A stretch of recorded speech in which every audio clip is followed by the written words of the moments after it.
nos hemos acercado a la mesa del Señor, lo cual quiere decir que estamos no impecables, pero estamos dispuestos a huir del pecado. Amén. Continuando el tema de la mañana, si usted quiere ir secuencialmente, tiene que asistir a todos los servicios, ¿verdad? Bastante lleno el local. Abajo creo que el circuito está abierto. Estará sirviendo el circuito abajo. Ya está bien lleno, gracias a Dios. Bueno, estamos saludando al auditorio radial y a todos. La iglesia ideal en la tierra a la cual usted y yo queremos pertenecer, la describimos en la mañana. Y con esto queremos decir, mi hermano, que no va a esperar hallar una congregación ideal a su manera, sino a la manera de Dios, y eso que en la medida que se desarrollen las congregaciones. Es decir, que usted, si llega a una congregación, nos regulan un poquito más el sonido, van a perdonar, queremos que oigan bien todos, más que sentirnos bien acá, y queremos de mucha sonoridad y que no creo que no se entiende. Muy bien, vamos a ver que las congregaciones que nosotros llegamos, sobre todo son incipientes, nuevas. Tenemos que considerar que están naciendo y no van a tener las cualidades necesarias. O sea que nadie nace sabiendo, está aprendiendo. Si partimos de ese principio, nos vamos a considerar más unos a otros porque estamos aprendiendo todos. Por mucho que sepamos en un ángulo, no sabemos en otro ángulo. Y quizá el otro está más desarrollado en el otro ángulo y nos complementamos. O sea que eso indica que nos necesitamos unos a otros, por débiles, por ignorantes que seamos. Siempre tenemos algo que darle a otro y algo que recibir de otro. Muy bien, entonces la iglesia ideal en la tierra la va a conformar el Señor en los últimos días, en las últimas horas, momentos, para dar el toque de la iglesia que tiene ya la estatura, la imagen de Él en sí.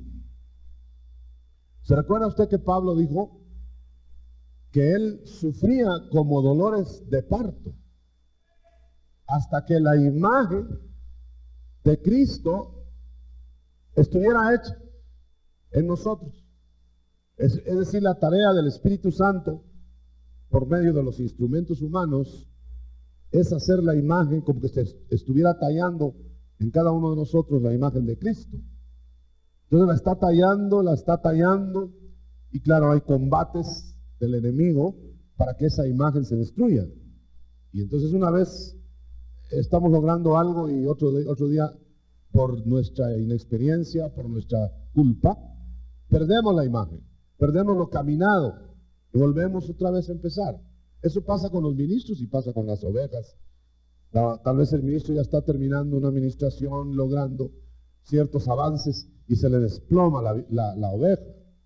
Como cuando se está curando en lo físico, que a veces parece que hasta se desmaya el enfermo, pero no necesariamente se está muriendo, es parte del tratamiento.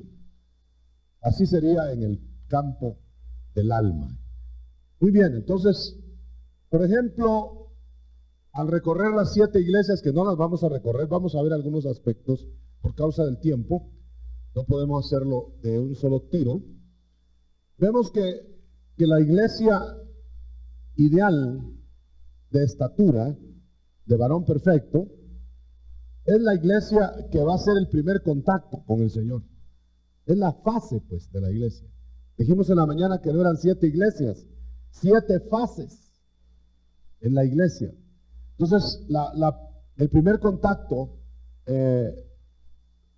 sobrenatural o de plano superior que va a haber con el Señor, que le hemos dado en llamar parusía, por ejemplo, es de una iglesia que pasó de iglesia de estatura a iglesia de plenitud, porque tiene que hacer contacto plenitud con plenitud. Como que la cabeza viene, porque va a bajar, en una dimensión suprema en relación al cuerpo, pero el cuerpo no está en la misma condición. El cuerpo está siendo acondicionado en lo humano.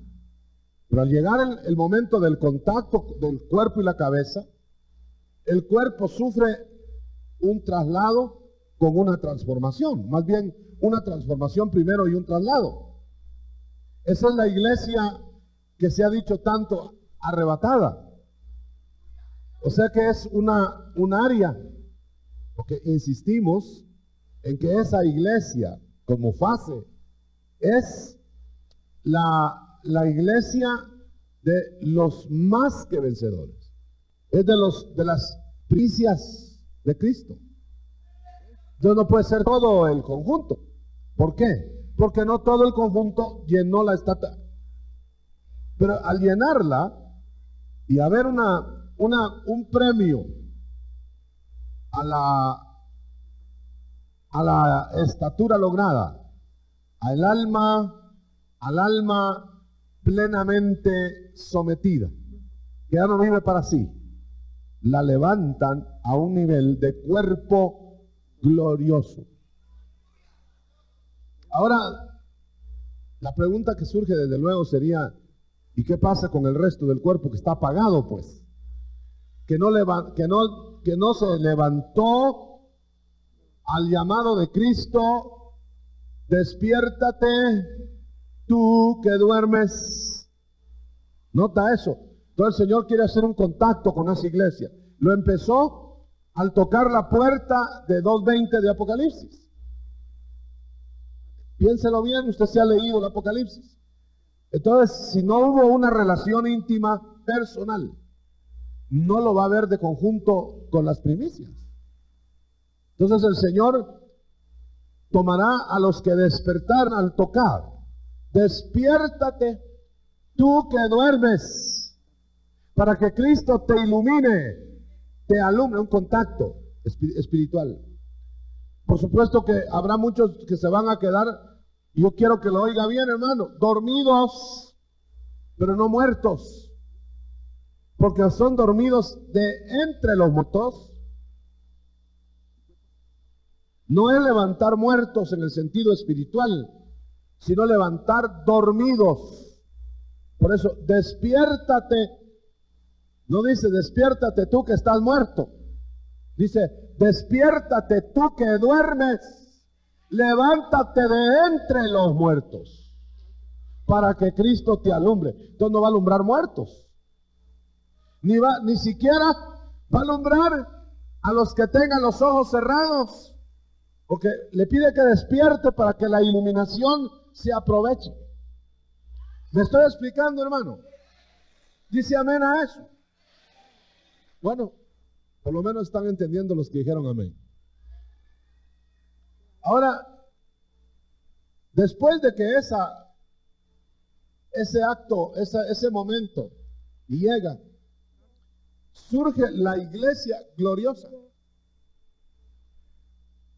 La iglesia gloriosa es la que entró en contacto, en relación con la cabeza gloriosa. Pero ese momento, estoy describiendo el momento, no lo ve el mundo. No es un espectáculo iluminado. No es una escena que todo ojo le verá. De ninguna manera. La escena de que todo ojo le verá es cuando regresa a gobernar. Ahí sí. Pero ahora vino de la misma manera que Moisés llegó a Egipto cuando regresó a rescatar a Israel. No entró avisando, aquí está Moisés. Ni siquiera entró diciendo, Faraón, tiembla porque aquí viene el que te va a ganar la batalla. No. Entró no sé ni por qué frontera de Egipto. Y cuando Faraón, el rey de este mundo, el usurpador, es tipo de eso, se vino a dar cuenta de que había regresado Moisés, ya estaba dentro con el pueblo de Israel. Amén. Es como que si dijéramos, cuando el anticristo se dé cuenta, el Señor ya vino a hablar con su pueblo. Un aplauso, ahí sí lo captamos todos. Aleluya. Amén. Ahora, note bien. Cuando ya tenga que ir a hablar con Faraón Moisés, vamos a trasladarlo. Cuando Cristo tenga que enfrentar al anticristo, Cristo contra el anticristo, no llega solo. Llega como Moisés llegó a Faraón con los ancianos de Israel y con el pueblo de Israel que ya se habían reencontrado. ¿Qué quiere decir eso? Quiere decir que cuando el Señor venga a la gran tribulación a enfrentar al anticristo, viene con estos de la iglesia gloriosa que allá hicieron contacto. Amén. Ahora, note, pues entonces, esta escena es formidable, porque entonces como usted sabe que el traslado es un premio, el premio de la soberana vocación, no se premia a todos.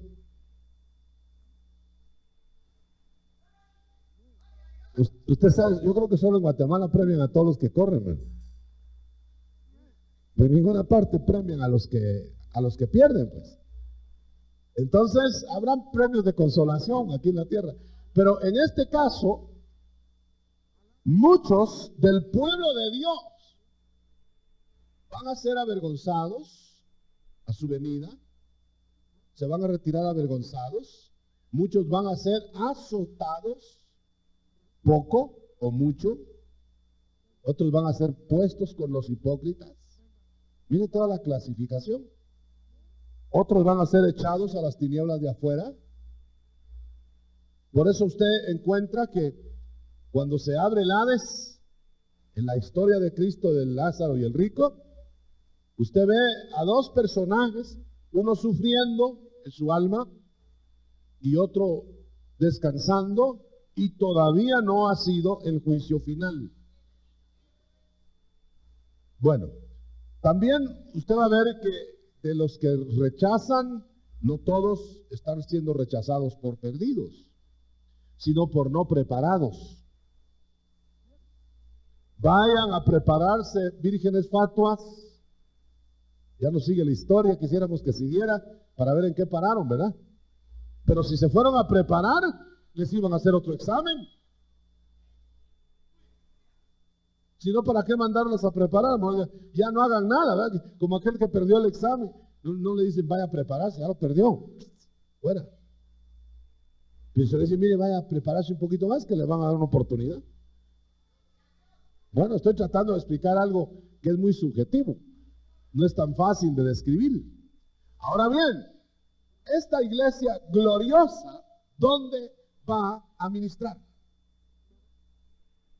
Si usted se da cuenta, ese traslado del que se ha hablado tanto, que es un premio para estar, según 1 Tesalonicenses 4:13 en adelante, es un premio para estar primero exceptuado de los juicios que vienen al mundo. Número 1, ser dignos de escapar de todas esas cosas que vienen.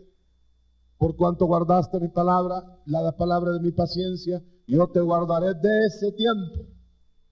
Para que entonces, hermano, sepamos que hay un escape como premio de eso. Porque si no, vamos a tener que escapar en eso.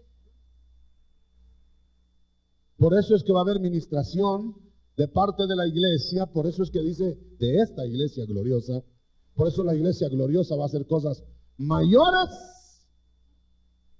que las que jamás ha hecho la iglesia, porque va a actuar en el poder de los espíritus de Dios, es decir, la plenitud de Dios, porque es iglesia gloriosa, no solo en la estatura del varón, sino en la estatura de la plenitud del Señor.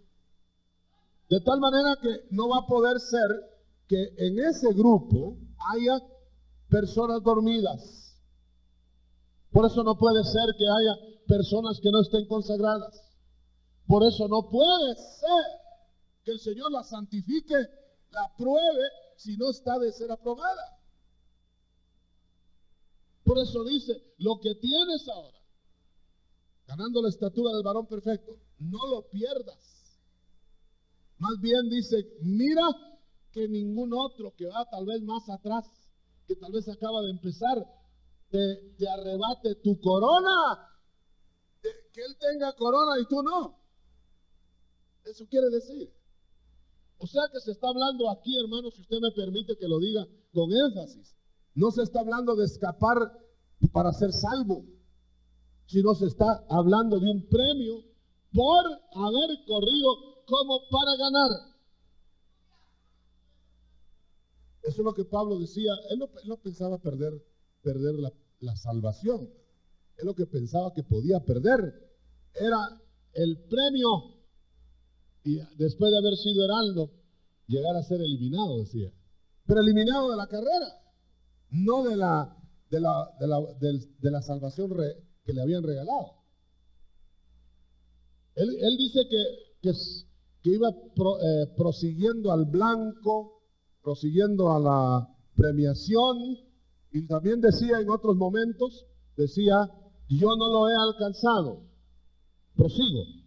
Olvido mis errores, olvido mis pecados ya borrados y voy a la meta de la soberana vocación. Pero note una cosa, pero temo y no quiero ser de esos, decía Pablo, qué figura, de los que puedan ser eliminados al final.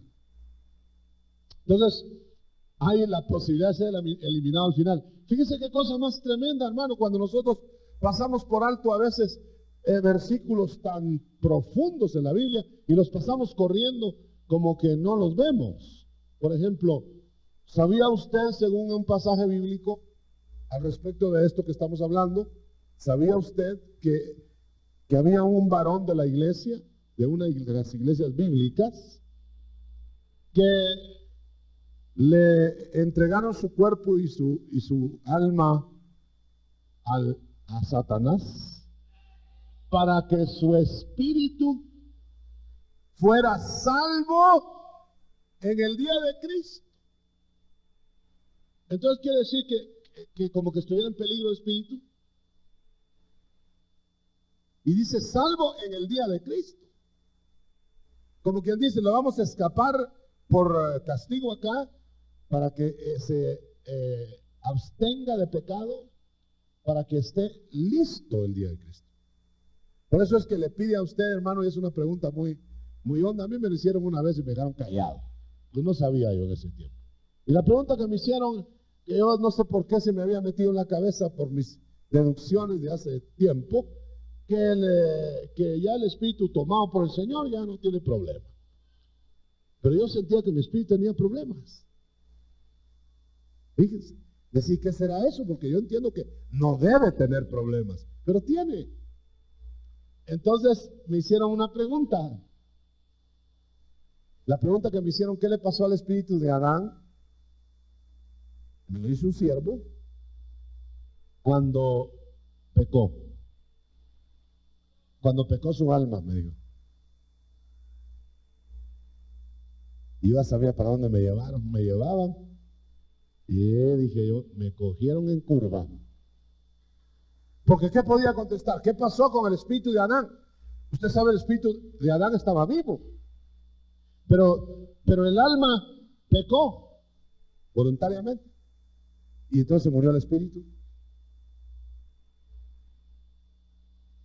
El alma mató al espíritu. Y por eso es que él murió al pecar, murió espiritualmente. Y entonces como consecuencia empezó a envejecer para morir físicamente. Entonces sí tiene peligro el espíritu. Sí tiene peligro. Yo no puedo resolver ese problema al revés. ¿Qué peligro tiene? Bueno, lo único que le digo es que la Biblia dice que nos van a requerir en el día de Cristo irreprensibles en el Espíritu. Y si le están esperando un espíritu irreprensible, es que puede ser reprensible. Y están hablando del creyente, no están hablando del impío. Él no puede presentarse irreprensible.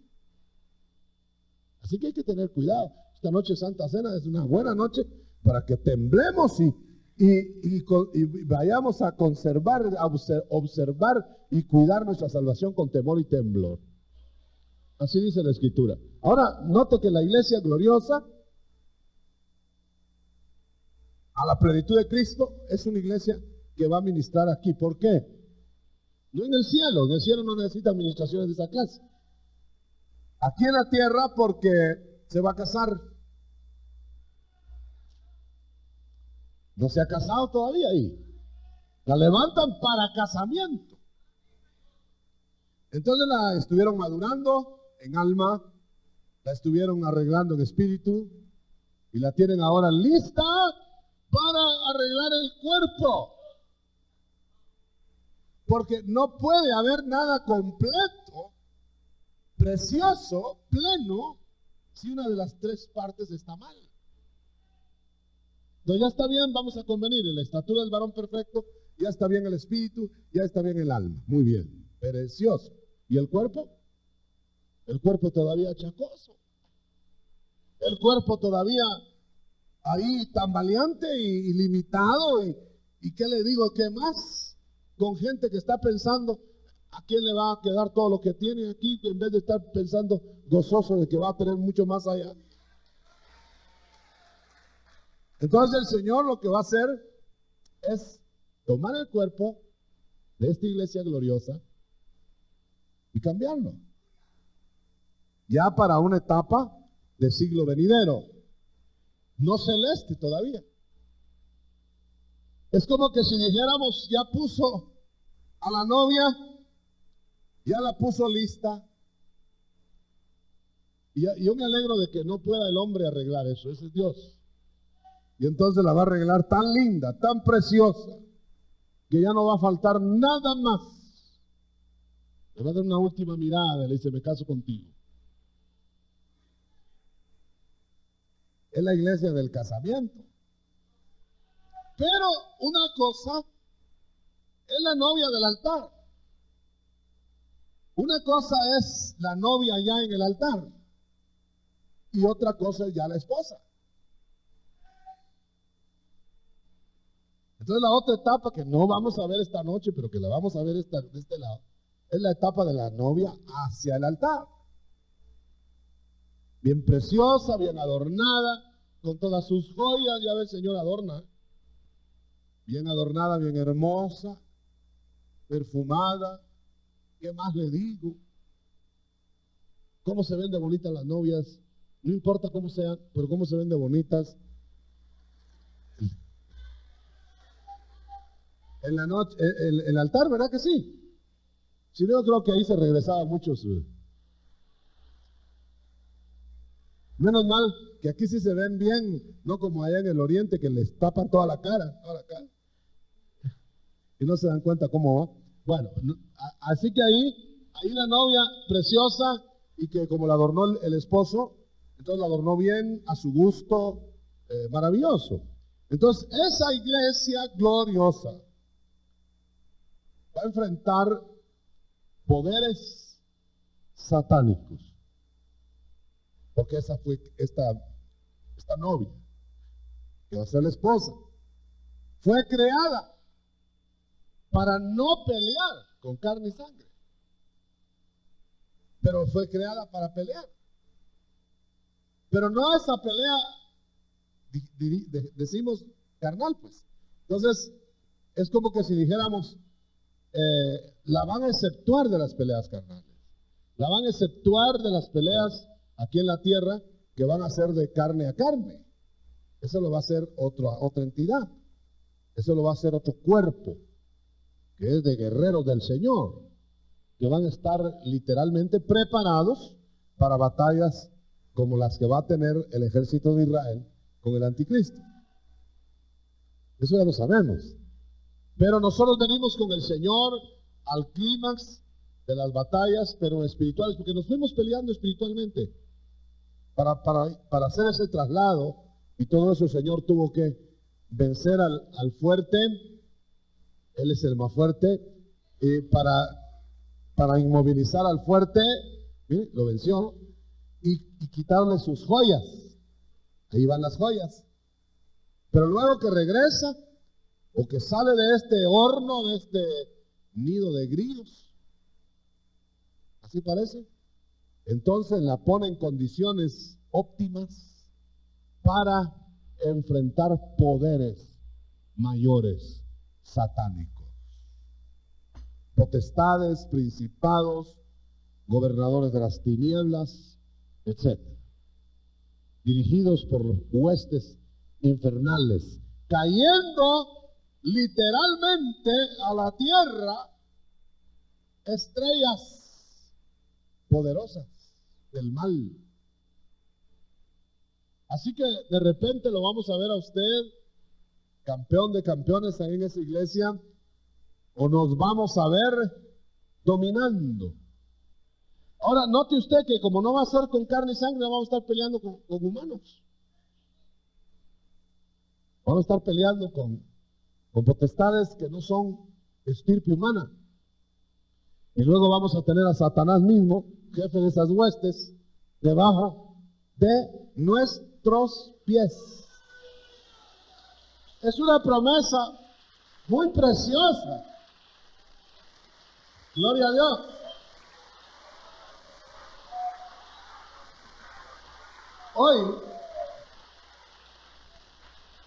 Hoy la iglesia ungida, no la iglesia gloriosa, le pusieron debajo de sus pies los demonios. Ya no es culpa del Señor si los demonios no están debajo de los pies de cada hermano. Es culpa de Él. Pero no pusieron debajo de los pies a Satanás. A Satanás lo van a poner en ese entonces debajo. Y es que note, no dice debajo de los pies de Cristo, debajo de los pies de la iglesia. O sea que va a estar el cuerpo de Cristo entero, y nosotros somos, digamos, los pies del cuerpo, pero los pies sobre la cabeza de Satanás. El problema va a estar terminando ya. Ahora es todavía fastidio. Ahora vamos a ver. Esa iglesia trasladada es la iglesia tenida por digna. Ya lo vio. No es todo el conglomerado llamado cristiano. No es todo el pueblo de Dios. ¿Por qué lo puedo asegurar? Hay muchas citas, pero le voy a dar una. Porque todavía en las batallas de la gran tribulación va a haber pueblo de Dios cautivo en Babilonia. Y Dios le va a estar diciendo: sal de ahí.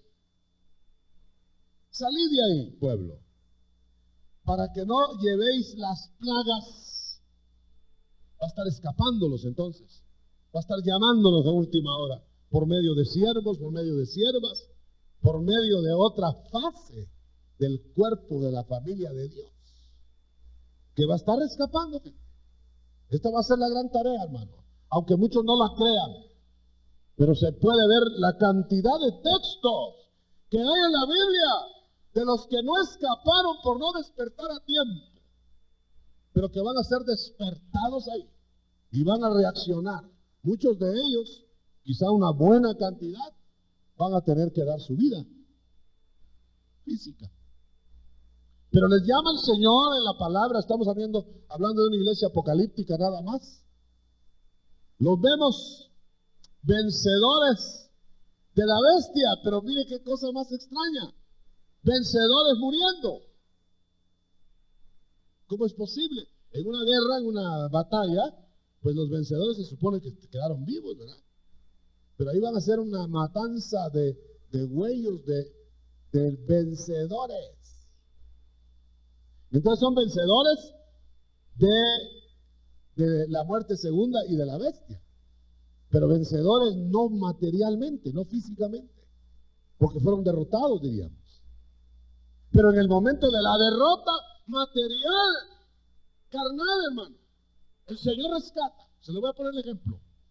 ¿Acaso le ganó Jacob al ángel de Jehová? Lo derrotaron. ¿Verdad que lo derrotaron? Físicamente lo derrotaron. Lo dejaron destruido de su pierna. ¿Pero qué pasó? La bendición y el lloro y la humillación de Jacob lo levantaron. Fue una victoria espiritual. Espiritual, aunque él iba destruido. Es como la victoria de Sansón al final. La victoria de Sansón fue una victoria espiritual porque lo aplastó el templo. Pero luego el Señor tomó ya la vida de Sansón en sus manos. La victoria de Esteban no fue una victoria espiritual. Su cuerpo quedó destruido ahí. Pero ¿cómo quedó él allá con el Señor? Es decir, hasta de pie se puso el Señor para recibirlo. Entonces aquí las victorias cambian, hermano.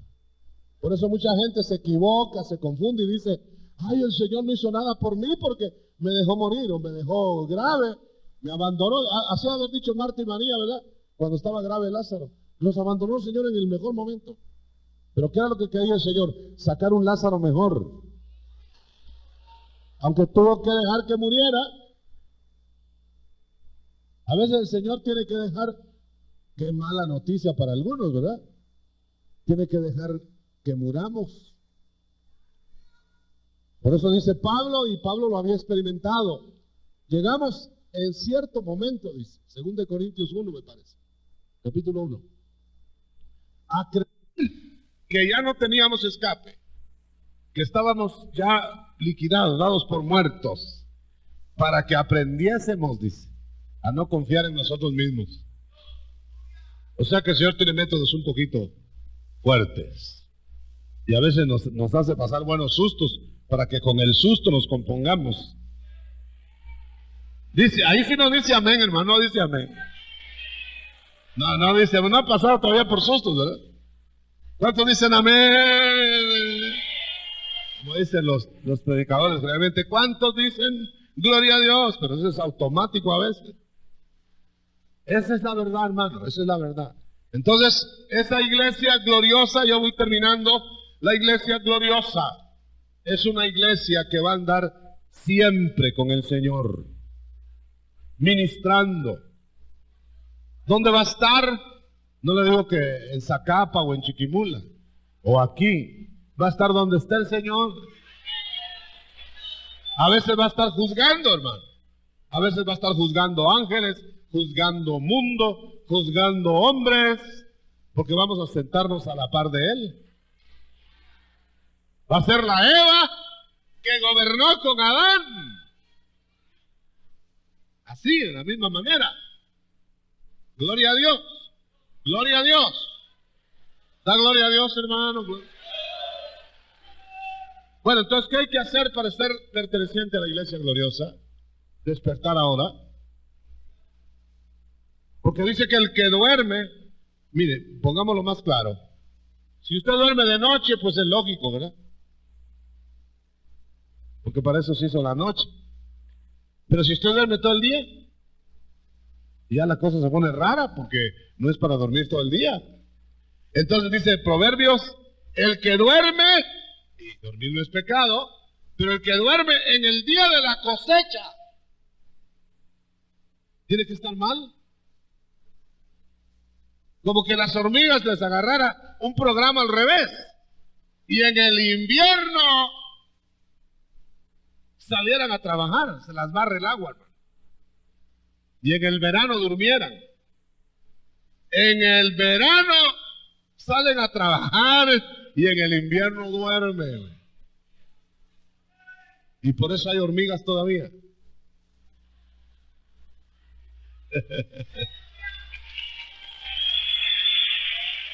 Gloria a Dios. Por eso le preguntaron a cierta persona, ¿cuándo ahorra usted, hermano? ¿Cuándo ahorra? Cuando tengo plata. Bien contestado, ¿verdad? Pero generalmente lo que nos pasa, viene la crisis, eso de que no alcanza para nada el dinero, y entonces, ahí voy a ahorrar, ahí eso ya no se puede, ahí ya no se puede. Se ahorra cuando sobra, o se debe ahorrar, para que cuando falte, se saque el pañuelito que tiene aquí, el otro que tiene aquí. Gloria a Dios. Gloria a Dios. A ver que ya sé dónde. Gloria a Dios. ¿Cuántos? Yo sé que van a lo mejor ni pregunto porque sobra la pregunta. Yo le iba a decir cuántos son de la iglesia gloriosa o quieren serlo.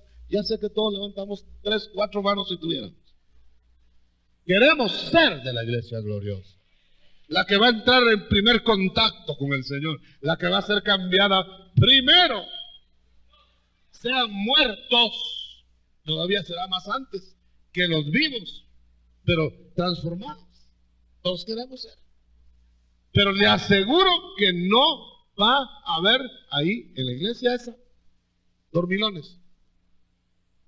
Porque esos dormilones les llamamos, o les llama la Biblia, tibios. Está tan comodita la alcoba. Ay, ¿para qué voy tan lejos que quede limpio cuando está sabroso el tiempo? Sí. Pero, ¿se recuerda usted de la mujer del Cantar de los Cantares? Estaba tan linda la alcoba, tan cómoda la alcoba, que ni al marido le salió a abrir. Entonces quiere decir que está usted tan bien, que ya no se acuerda de Cristo. A mí me dijo una persona, fíjese, me dijo, sí, parece hasta burla, hermano. Me dijo, fíjese que yo no oro mucho, me dijo, porque ya fíjese que ya no tengo ni qué pedirle. Ya como que solo es para pedir, hermano. Como aquellos hijos que están lejos por allá, no se les da, y vienen de regreso, y qué tal que vengan. Ay, mire, papá, vengo por un cheque. Y al papá se dice, entonces solo cuando quieren plata. ¿Me explico? Con el Señor es lo mismo. Nosotros estamos acá llenando el templo, mire allá el mezanino, cabe ni un alfiler de cabeza. ¿Por qué viene? ¿Por qué está aquí? ¿Por qué está aquí los días que tiene que...? Mire qué cosa. Solo para que le tenga bien el bolso. Solo para que le aumenten el sueldo, para que haya trabajo, para que le compren madera aunque venda cuero.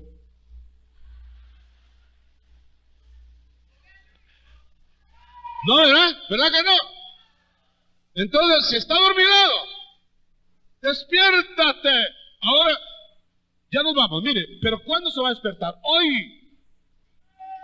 El Señor dice, ve hoy a mi niña. No en la tribulación. Ve hoy a mi viña. Y se te pagará lo que sea justo. Entonces se va a ir hoy y no va a ir dormido. Se puede herir. ¿Cuándo va a despertar? Hoy. Yo quiero irme con el Señor en la iglesia gloriosa, arrebatada. Despierte hoy. Y aliste su alma, su cuerpo y su espíritu. Capturemos nuestro pensamiento para ligarlo a la obediencia a Cristo. El mejor homenaje de la iglesia que ama al Señor es obedecerle.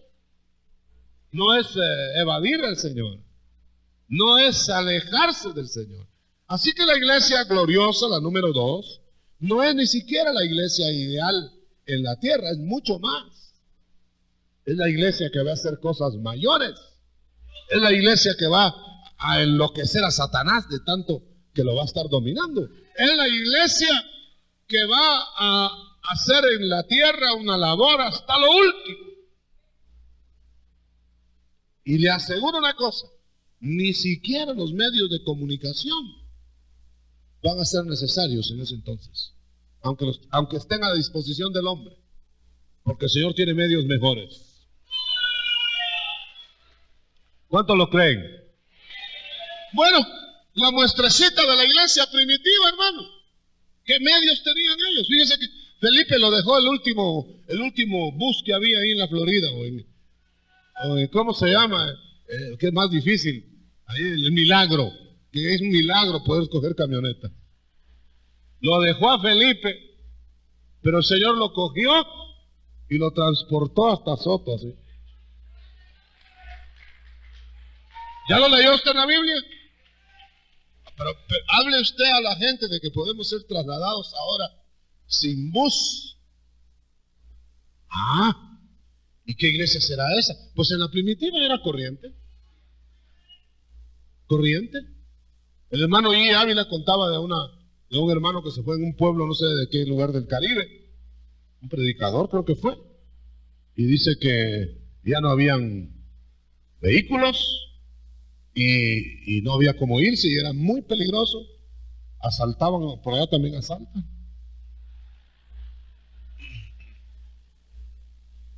Así que no se va a ir a esconder al Caribe, ¿verdad? Y en eso dice que venía un taxi, pero de lujo, con un señor que iba hasta demasiado elegante para ser chofer de taxi. Como que era dueño del carro, le dijo: señor, súbase. Súbase porque ya no hay vehículos, yo lo voy a llevar. Y se lo llevó hasta donde tenía que ir. Y cuando, en lo que él se bajó, y se quedó pensando si sería vehículo de aquí o de allá.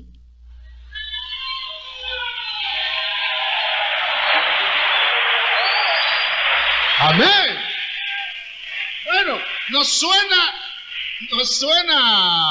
difícil de creer, pero en la iglesia primitiva sucedía. Y cuando vengan los poderes mayores, usted sabe que el hombre va a inventar, ya lo tiene, solo que todavía creo que no lo venden, o lo venden muy caro. Ya tienen cohetecitos, ya no esos cohetes grandotes, no, esos no, cohetecitos, en que se suben los hombres y ¡boom!, se disparan, allá van ellos como que son las motos del espacio. Va. Mire, cuando tenga transportación individual el hombre, que se van a pegar unas encontradas allá con los semáforos mal puestos, fíjese lo que está haciendo el hombre, transportarse casi individualmente de aquí para allá a velocidad.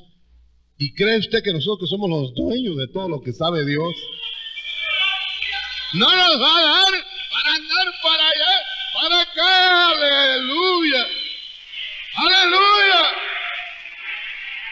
Pero oiga, hay que despertar ahora para que mañana no perdamos la moto y todo eso.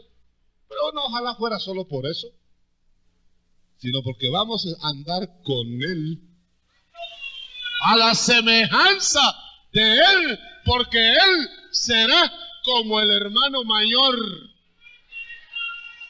Y siempre los hermanos se parecen. Levante sus manos al cielo. Iglesia gloriosa. Iglesia gloriosa. Iglesia que mostrará los poderes, no prestados, los poderes del siglo venidero. Ahora, la iglesia ungida muestra solo por la fe los poderes prestados de ese siglo. Pero ¿qué va a hacer cuando los poderes no sean prestados? Cuando tengas los poderes en usted mismo, porque Dios estará en la plenitud de Cristo dentro de nosotros. La invitación que usted se va a llevar con sus manos en alto es: despiértate ahora para estar dentro de la iglesia gloriosa mañana. Despiértate, tú que duermes, levántate de entre los muertos y te alumbrará Cristo. Con la iluminación de Cristo, dice la palabra divina, en tu luz veremos la luz. No en la luz humana, en tu luz veremos